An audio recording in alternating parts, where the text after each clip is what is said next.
For the last 40 years or so, I have been collecting relics, but not intentionally.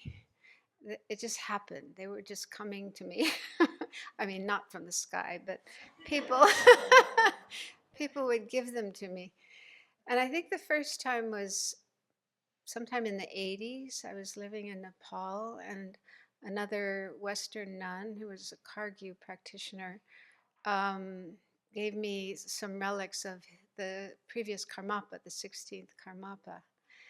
And they were in a little red brocade packet, all sewn up. So I couldn't see what was inside, and I never dared to open it. But I just thought, wow, oh, this is cool. So I kept it. And then during the 90s, I was living in Singapore, and I would sometimes go to Malaysia to teach or receive teachings. And on one visit to Malaysia, a Chinese woman, she was the translator of Losan Drakpa Center in Malaysia. Her name was Jun Min, I think. She gave me this little tiny packet, and she said, "These are relics of the Buddha." And I was like, whoa. I didn't want to ask her, she said they were from Thailand, and she seemed to be a sincere practitioner. So I just thought, okay, that's great. And then probably the most memorable gift was another time, also in Malaysia. Lama Zopa Rinpoche would usually come to Singapore every year during the 90s, and he would also sometimes go and teach in Malaysia, and I would follow him. So on one of those occasions, after the teachings, I was getting ready to go back to Singapore, and I went to say goodbye to him, and he asked me to sit down, and he pulled out this bag full of bags, like brocade bags, all kinds of things, and he started giving me relics, little, he'd get these little pieces of paper and these little things inside and wrap them up carefully so they didn't spill out. And then he would tell me what they were. And they were kind of extraordinary things, like the piece of a tusk from a six-tusked elephant that was a manifestation of the Buddha. Okay. And I was just in awe. And I wondered, why is he doing this? Why is he giving me these things? Because I know he was collecting relics to go inside of a Maitreya statue that he wanted to build in India. And I thought, they should go in there. Why give them to me? Anyway, I didn't question that. And I just kept all these relics with me over the years. And I collected other things like from lamas who passed away, Lama Yashi and Geshe Lama Kuncho, one of my teachers. And I was hoping at some point I would have a place where I could put them and people could see them and pay respects to them. But I didn't find a suitable place until now. So when I heard about the Buddha Hall, I thought, oh, that would be a great place to put the relics. And so I planned for that. I checked with Venerable, of course, and she said yes. And a few years ago, Tenzin, when he left here, went back to Asia, I asked him to help me get stupas, because they make these beautiful little stupas. They're just made to put relics in. And so he very kindly did that, got some friends and family to contribute, and then they sent me all these little stupas, and they've been sitting in a bag on the floor in my room for a couple of years now. And so now the Buddha Hall is finished, and I thought, okay, now I can put the relics out. So the last couple of weeks I've been, you know, doing that, and so now they're almost ready to go in, and Venerable Rinchen kindly helped me make little signs for each one, because it's important to know what they are, yeah? And I want to do the same with the other relics that we have. There's relics that have been here for years, but there's no sign on them, like whose relics are they? What are they? So, um, so anyway, just to backtrack a little, like what are relics and why, what's the significance of them? What do we do with them? So I kind of did some research, and a number of religions, including Christianity, Islam, and Buddhism, do have this practice of keeping relics. Maybe some of you who grew up in Catholic families remember holy cards? I think that's what they're called. These little cards with pictures of saints on them and a prayer. And they'll sometimes have a little tiny bit of cloth glued to the card. I don't know if that was a cloth from clothing of the saint or it was touched to something belonging to the saint. But anyway, it was believed to have this kind of magical, mystical power. And there are stories, people getting cured of disease by looking at or touching relics. And so, in the case of Buddhism, after the Buddha passed away, according to the Mahaparinirvana Sutra, um, his holy body was cremated. And then there were various kings and clans, including his own Shakya clan, that wanted a portion of the remains. So they were divided into 8 portions and then given to these different people who took them to their homes and put them inside of just mounds of earth. And then later, stupas were built over those. And a few centuries after the Buddha passed away, King Ashoka, who was very devoted to the Buddha, um, unearthed 7 of these relic portions and distributed them even further into many other stupas around his kingdom. And there's lots of stories about where these relics went, and I think they spread even further. And so nowadays, most of them are in temples in Asian countries.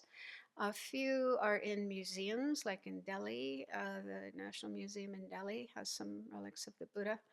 And I also found out there's a collection in California, the largest collection of Buddha relics in the country. It's called the 10,000 Buddha Relics Collection.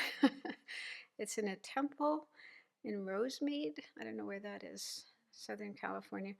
And it belongs to an organization called Bodhi Light International that was founded by a Vietnamese Chan master. So anyway, there's lots of relics around the world, and also now here. And it's natural for people to wonder, like, how do the ashes or bones or hair of a saint have some kind of power to be of benefit? So just thinking about that, we say that mind and matter are very different phenomena. Mind is non-physical, non-material. Matter is matter. But they do affect each other. They do interact. Like, for example, we have our own experiences of if we hit our head against something hard, that will have an effect on our mind, right? We might go unconscious. We might get angry. Also, if we ingest certain substances, medications or recreational drugs and so on, that will also have an effect on our mind.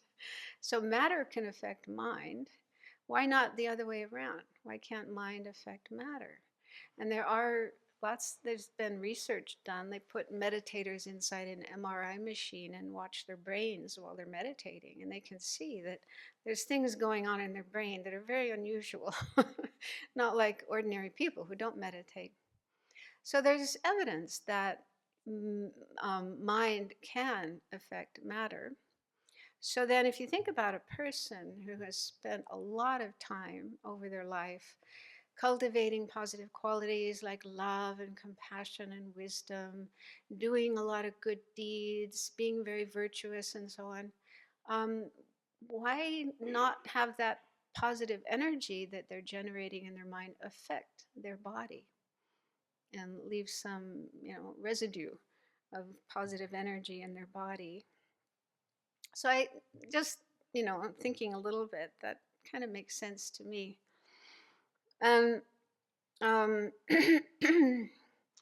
one time, back when I was in Singapore, one of the temples there, a Sri Lankan temple, borrowed some relics, I think from Sri Lanka, and put them on display. And they advertise, the public can come and visit these relics. So I went one night with another nun, and they had made this very beautiful display outdoors, a sort of pavilion with the relics inside, all lit up and lots of flowers. And the place was packed with people, many, many, many people coming.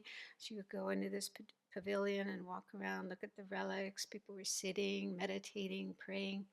And I had this thought in my mind, how do we know that these really are the relics of the Buddha? um, so there was some doubt in my mind. And then I answered that doubt myself. I thought, well, I do believe there are Buddhas around, and they have the ability to come and help us when we need help. And so, even if these were not real relics of the Buddha, Buddhas would come. They'd see all these people gathered to pay respect. And, with faith and devotion and an open mind. And they would come and imbue those material things with their energy to benefit those people. So that satisfied me. And then just, when I was doing research for this talk, I found that Lama Zopa Rinpoche had said something similar to that, because somebody had asked him. They found there was somebody selling relics on the internet. And this person said, should I buy them? Are they genuine? And Rinpoche said, well, I don't really know. But then he said, when people believe this is a Buddha's relic, they pay respect, prostrate, make offerings, circumambulate, and so forth. Then they get the same merits as actually having paid respect, prostrated, made offerings, and circumambulated to actual relics. So, so I think we have to just trust in the Buddhas that they're watching what's going on. And if we have devotion to something, even if it isn't the genuine thing, then it will benefit. Okay, so my plan is to put the relics in the dedication room, and some of them are extremely tiny. Like this one is the relic of the Buddha from Thailand. And I never opened that little paper packet until now. When I opened the paper packet very, very carefully, there were these two tiny little slivers, kind of quartz. They look like quartz. And I was so afraid I might spill them. So I put them inside. There's a chamber inside there. And you can kind of see, there's something white in there, but it's extremely tiny. So don't be disappointed. If you're expecting to see something huge and glowing. But just, trust. They're there. And then if you wonder, so what do we do? How do we practice in relation to relics? So you can do what you want. You can prostrate, you can make offerings, you can recite mantras, you can make your own prayers, you can make, prayers for your own personal needs and wishes. And when circumambulating the Buddha Hall, you can think about the relics inside along with all the other holy objects, the statues, the tankas, and so on, and just feel, oh, there's some relics of the Buddha in there. And think about the Buddha's qualities, the wonderful qualities he had, and the wonderful things he did, and feel the aspiration to become like the Buddha. And so, doing virtuous actions like that in relation to relics and other holy objects creates a lot of merit, which we need. We need merit. It's like fuel to get us going on the path and get closer and closer to enlightenment. And then just some words from Lama Zopa Rinpoche. He said, the relics are manifestations of Buddha's actions to benefit sentient beings. By showing devotion to relics, one receives blessings. From blessings, one receives all the realizations on the path to enlightenment. This is how the relics are bringing you to enlightenment. And he said, there's not one single action that the Buddha did that is without benefit. Every action is to benefit sentient beings. When sentient beings see Buddha's relics, they purify 100,000 eons of negative karma. That's pretty good. When people offer service to Buddha's relics, then in future lives they will be free from the 8 things, those 8 unfree states, like not having the chance to learn Dharma. So we'll be free of those. And we'll always have a perfect human rebirth, always be able to practice the Dharma, to meet virtuous friends, teachers, and Buddhas and Bodhisattvas will help them. There are many important benefits. So I hope this is inspiring and helpful for your practice. Thank you.